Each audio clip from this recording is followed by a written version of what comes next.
A principios del siglo XX se libró la guerra más cruenta de la historia hasta ese momento, la conocida como la Gran Guerra. Repasaremos cómo empezó el conflicto, qué bandos se enfrentaron, qué papel jugaron Alemania e Inglaterra en el desarrollo de la guerra, qué batallas fueron decisivas para decantar la balanza del lado del Entente. Conocida también como la Gran Guerra, la Primera Guerra Mundial fue uno de los conflictos más letales de la historia, un enfrentamiento que se extendió por tierra, mar y aire y que abarcó prácticamente la totalidad del viejo continente. De hecho, sus efectos fueron devastadores. En tan solo 4 años, desde el 28 de julio de 1914 al 11 de noviembre de 1918, la guerra dejó tras de sí más de 10 millones de militares muertos y más de 6 millones de víctimas civiles. En aquella contienda perdería la vida el 60% de los combatientes, pero a esta tremenda cifra hay que añadir también un gran número de desaparecidos y aquellos que resultaron heridos o mutilados. En aquel devastador conflicto se vieron involucradas un gran número de potencias militares e industriales, que se dividieron en dos grandes alianzas. Por un lado estaba la llamada Triple Alianza, formada por el Imperio Alemán y el Imperio Austrohúngaro y el Reino de Italia, que no obstante se acabaría uniendo al bando contrario tras el inicio de las hostilidades. Por otro lado se encontraba la conocida como Triple Entente, que estaba compuesta por el Reino Unido, Francia y el Imperio Ruso. Ambas alianzas sufrirían cambios sustanciales, y no fueron pocas las naciones que se acabarían uniendo a las filas de uno u otro bando según avanzaba la guerra. Por ejemplo, Japón y Estados Unidos se unieron a la Triple Entente, mientras que Imperio Otomano y Bulgaria lo hicieron a la Triple Alianza. España, por su parte, mantuvo su posición de neutralidad durante toda la Primera Guerra Mundial. Orígenes y causas de la Primera Guerra Mundial. Pero, ¿qué desencadenó la Gran Guerra? La principal razón hay que buscarla en la rivalidad económico-colonial que en aquella época existía entre las grandes potencias, así como en las reivindicaciones nacionalistas por parte de Alemania, la cual consideraba que debía ejercer un papel aún más hegemónico a nivel mundial debido a su elevado desarrollo industrial. En aquellos momentos, Europa era el centro económico, político y cultural del mundo. Sin embargo, el viejo continente parecía no compartir los mismos objetivos. Francia, Gran Bretaña y Alemania competían entre ellas por ser líderes industriales en Europa a pesar de la incuestionable ventaja alemana.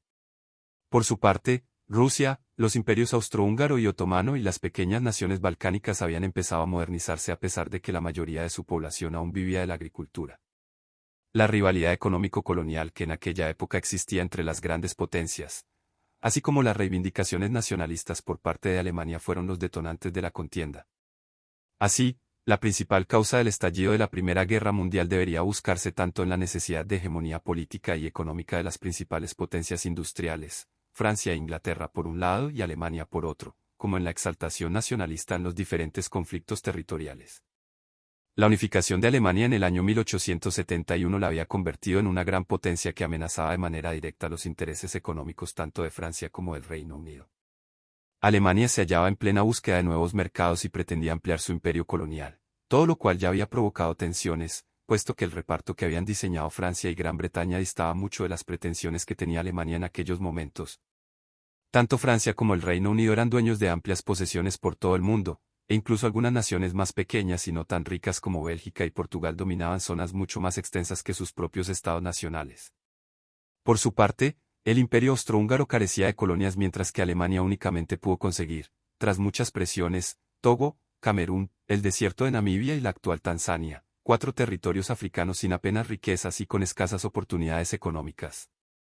Tanto Francia como el Reino Unido eran dueños de amplias posesiones por todo el mundo. Asimismo, en el ámbito político, la paulatina penetración de idearios nacionalistas en buena parte de Europa contribuyó a la creación de un clima prebélico. Las proclamas nacionalistas incidían en la unión sin reservas de toda la ciudadanía contra la amenaza de un supuesto enemigo exterior, lo que provocó un incremento de las desigualdades sociales, un aumento en las discrepancias políticas y, lo que era inevitable, culpabilizar a los países vecinos de los propios problemas económicos. Todo aquel caldo de cultivo tuvo su culmen en las escuelas y en el ejército, los actos patrióticos se multiplicaron, e incluso la prensa puso su grano de arena para descalificar a los supuestos enemigos de la nación. El fuerte espíritu nacionalista presente en la mayoría de discursos políticos acabó eclipsando los planteamientos de los líderes socialistas y los sindicatos obreros.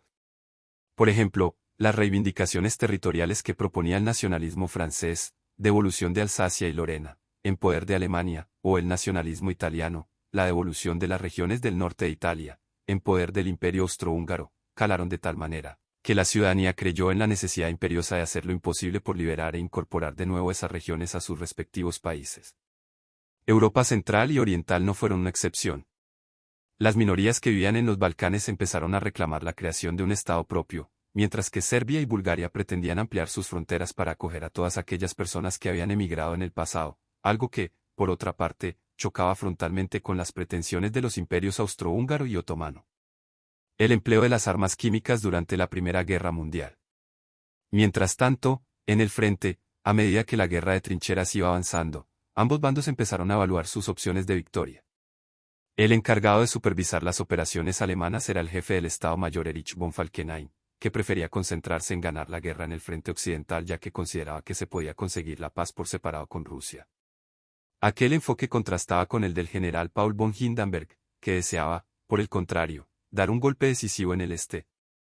A pesar de ello, Falkenhayn planificó una operación contra Ypres, una ciudad situada en el oeste de Bélgica, que tenía que dar comienzo en el mes de abril. Falkenhayn buscó desviar la atención del enemigo durante el movimiento de tropas hacia el este y asegurar de este modo una posición más dominante en Flandes, así como probar una nueva arma, el gas venenoso. Aunque los gases lacrimógenos ya se habían utilizado contra los rusos en enero en la batalla de Bolimó, en la segunda batalla Ypres hizo su debut el letal gas de cloro. El jueves 22 de abril de 1915, un globo de color rojo ascendió por encima de las trincheras alemanas y una bengala del mismo color fue la señal para que, a primeras horas de la tarde, Ypres, una población del Flandes occidental belga y enclave estratégico en la larga línea de trincheras que separaba a los ejércitos enemigos, se convirtiera en el tristemente célebre primer testigo de la utilización de gas venenoso. En un frente de alrededor de 6,5 kilómetros, los soldados alemanes abrieron los grifos de más de 5.700 bombonas presurizadas de gas de cloro que tenían preparadas desde hacía ya varias semanas. En pocos instantes se liberaron 168 toneladas métricas de cloro que el viento del nordeste se encargó de empujar hacia las posiciones que ocupaban las tropas francesas y las argelinas. En un principio, los comandantes franceses creyeron que aquello era una cortina de humo que usaban los alemanes para avanzar y ordenaron a sus tropas que se preparasen para repeler el ataque. Pero aquel no era el mismo tipo de humo al que los soldados estaban acostumbrados. Era una nube tóxica de color gris verdoso que rápidamente fue envolviéndolo todo provocando ceguera, tos, náuseas violentas y fuertes dolores de cabeza y pulmonares a todos aquellos que tenían la desgracia de respirarlo. En poco más de una hora, unos 10.000 hombres presas del pánico huyeron en desbandada, dejando abierta una brecha de más de 2 kilómetros que los alemanes aprovecharon para dividir a las tropas enemigas y poner en peligro a más de 50.000 soldados que estaban atrincherados en otras posiciones. Pero los alemanes, sorprendidos por el éxito del ataque, reaccionaron con lentitud, y la primera división canadiense tuvo el tiempo justo de taponar de manera heroica la brecha dejada por sus compañeros en retirada. 2 días más tarde, fueron los propios canadienses los que sufrieron un nuevo ataque con gas, pero los oficiales lograron descubrir a tiempo que se trataba de gas de cloro y ordenaron a sus hombres que mojasen trapos con agua o con su propia orina y los mantuvieran en sus bocas para intentar neutralizar sus terribles efectos. A pesar de que murieron 1.500 canadienses, esto lograron mantener las posiciones. A medida que se desarrollaba la contienda, otros países y potencias se fueron sumando a uno y otro bando. El Imperio Otomano, aunque dudó, se sumó al bando de las potencias centrales, mientras que más decisiva fue la entrada de Estados Unidos en la guerra. Así, conflicto pronto se expandió al resto del mundo y afectó a las colonias y a los países aliados de África, Asia, Oriente Medio y Australia. En 1917, los Estados Unidos entraron en la guerra tras un largo periodo de no intervención. Entonces, el escenario principal de la guerra, el frente occidental en Luxemburgo, Países Bajos, Bélgica y Francia, fue el emplazamiento de un bloqueo letal. A pesar del uso de avances tecnológicos como el gas tóxico o los tanques blindados y submarinos, ambas facciones estaban atrapadas en una guerra de trincheras que se cobró un gran número de víctimas. Batallas como la de Verdún y la primera batalla del Somme fueron unas de las más mortíferas en la historia del conflicto humano. Con la ayuda de Estados Unidos, los aliados se abrieron paso con la ofensiva de los 100 días, que provocó la derrota militar de Alemania. Oficialmente, la guerra llegó a su fin a las 11:11 de la mañana del 11 de noviembre de 1918. Para entonces, el mundo estaba en manos de una pandemia de gripe que afectaría a 1/3 de la población mundial. Se habían desatado revoluciones en Alemania, Rusia y otros países. Gran parte de Europa estaba en ruinas. La neurosis de guerra y las secuelas de la intoxicación por gas se cobrarían miles de vidas más. La neutralidad de España no eximió a nuestro país de sufrir también las consecuencias. Aparentemente se vendió como un punto positivo porque España queda fuera de un conflicto de estas dimensiones, pero, en realidad es una debilidad. Desde las crisis marroquíes, o antes de la guerra de Cuba, España pasó a ser segunda o tercera potencia.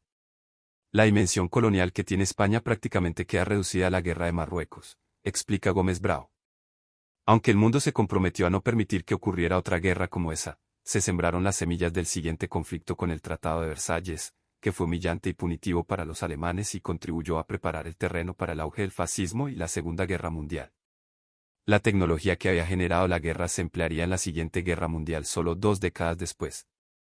Aunque entonces se describió como la guerra para poner fin a todas las guerras, las cicatrices que dejó la Primera Guerra Mundial en el mundo no acabaron de curar.